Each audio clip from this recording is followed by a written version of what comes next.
Hai semua, di video kali ini kita akan membahas topik yang sangat menarik dan penting sebagai salah satu kebijakan dalam mempelajari ekonomi moneter, yaitu kebijakan makroprudensial. Yuk kita mulai. Kebijakan makroprudensial. Bagaimana kebijakan makroprudensial? Nah, kebijakan makroprudensial ini berfokus pada sistem keuangan secara menyeluruh, termasuk interaksi dengan sektor real. Tentunya, berbeda dengan kebijakan mikroprudensial yang hanya fokus kepada satu lembaga keuangan saja. Kebijakan makroprudensial mempertimbangkan interaksi antar lembaga dan dampak sistemik dari perilaku kolektif mereka. Adapun definisi kebijakan makroprudensial ialah paket kebijakan yang disusun oleh bank sentral untuk mengatur situasi di sistem keuangan, terutama di sektor kredit. Di Indonesia, kebijakan ini dijalankan oleh Bank Indonesia atau BI sebagai otoritas moneter.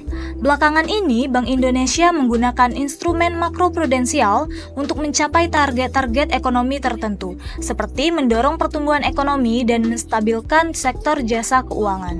Nah, berikutnya tujuan kebijakan makroprudensial. Tujuan utama dari kebijakan makroprudensial adalah menjaga stabilitas keuangan. Itu berarti memperkuat ketahanan sistem keuangan, membatasi penumpukan resiko, dan mengurangi potensi terjadinya krisis besar. Dengan begitu, layanan keuangan bisa terus berjalan lancar untuk mendukung aktivitas ekonomi real. Lalu, apa saja cakupan sistem keuangan dalam kebijakan makroprudensial? Cakupan sistem makroprudensial fokusnya adalah menjaga stabilitas sistem keuangan secara keseluruhan. Cakupannya luas, termasuk risiko kredit, risiko likuiditas, risiko pasar, pencegahan dan penanganan krisis, serta pengaturan makroprudensial lainnya. Selanjutnya, ada pula risiko-risiko sektor keuangan. Dalam dunia keuangan, ada banyak risiko yang bisa mengguncang sistem. Pertama, risiko kredit, yang muncul saat debitur tidak bisa membayar utangnya. Kedua, risiko likuiditas, yaitu saat lembaga keuangan kekurangan dana untuk memenuhi kewajiban jangka pendek. Ketiga, risiko pasar, akibat perubahan harga seperti suku bunga atau nilai tukar. Ada juga risiko operasional, misalnya karena kegagalan sistem, kesalahan manusia, atau gangguan internal. Dan tentu saja risiko sistemik, ini adalah risiko yang kalau terjadi bisa mengguncang seluruh sistem keuangan, seperti yang kita lihat dalam krisis global dulu. Nah, mari kita lihat penyusunan makroprudensial. Penyusunan kebijakan makroprudensial dilakukan dengan tujuan utama untuk menjaga stabilitas sistem keuangan nasional. Prosesnya dimulai dari identifikasi risiko sistemik, yaitu mencari potensi ancaman terhadap keuangan kita. Setelah itu, Bank Indonesia merumuskan kebijakan untuk mengurangi risiko tersebut, lalu mengimplementasikannya. Pelaksanaan kebijakan ini dipantau dan dievaluasi secara berkala supaya tetap efektif. Beberapa instrumen penting yang digunakan dalam kebijakan makroprudensial adalah mengatur rasio loan to value atau LTV, kemudian countercyclical capital buffer atau CCB, kemudian rasio intermediasi makroprudensial atau RIM, hingga pemberian insentif lewat kebijakan insentif likuiditas makroprudensial atau KLM. Selanjutnya, strategi Bank Indonesia dalam melaksanakan kebijakan makroprudensial. Yang pertama, mendorong intermediasi keuangan yang seimbang. Ini penting supaya pertumbuhan kredit tetap sehat, mendukung ekonomi tanpa menimbulkan resiko yang berlebihan. Yang kedua, memperkuat ketahanan sektor keuangan. Artinya, lembaga keuangan harus siap menghadapi berbagai guncangan ekonomi. Dan yang terakhir atau yang ketiga, meningkatkan inklusi keuangan. Bank Indonesia memperluas akses masyarakat terhadap layanan keuangan, terutama untuk UMKM dan proyek-proyek ekonomi hijau. Selain itu, Bank Indonesia juga aktif berkoordinasi dengan OJK, Kementerian Keuangan, dan LPS melalui Komite Stabilitas Sistem Keuangan atau KSSK. Nah, mari kita lihat identifikasi sumber resiko sistemik.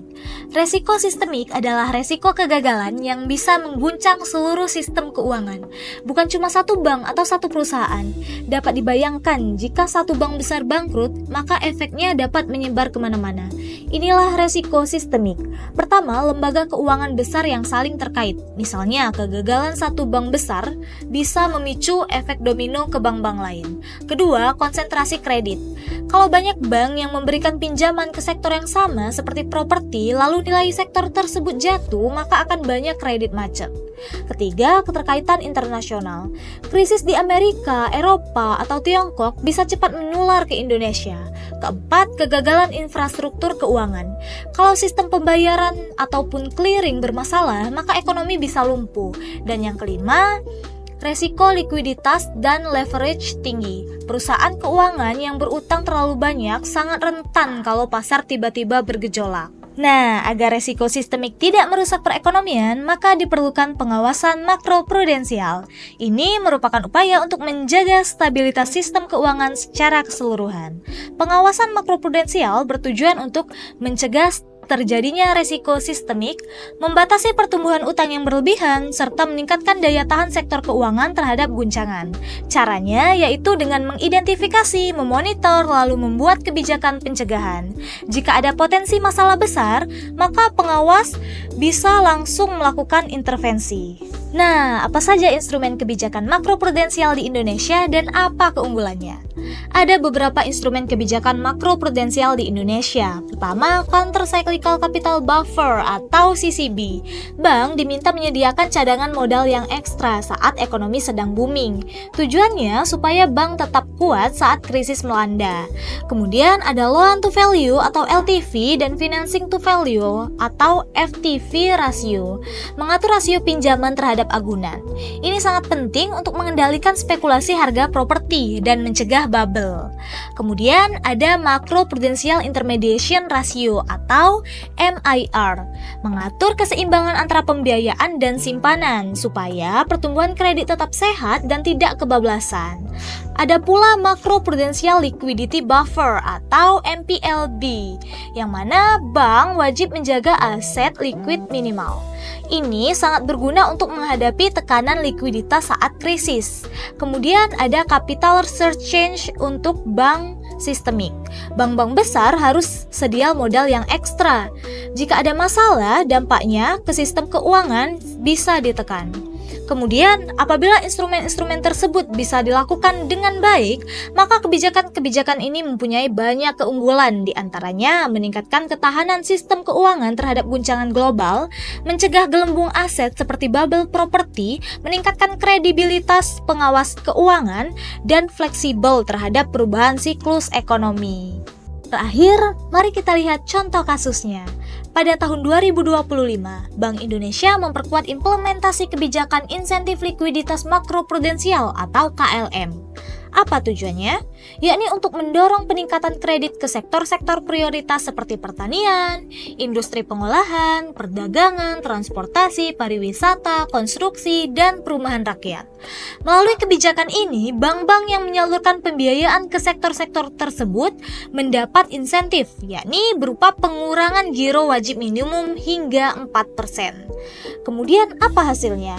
Nah, penyaluran kredit ke sektor-sektor produktif meningkat, pertumbuhan ekonomi nasional terdorong, dan stabilitas sistem keuangan kita pun makin kuat. Nah, itulah penjelasan singkat mengenai kebijakan makroprudensial. Semoga video ini dapat bermanfaat dan menambah wawasan kita semua. Sampai jumpa di video selanjutnya. Bye!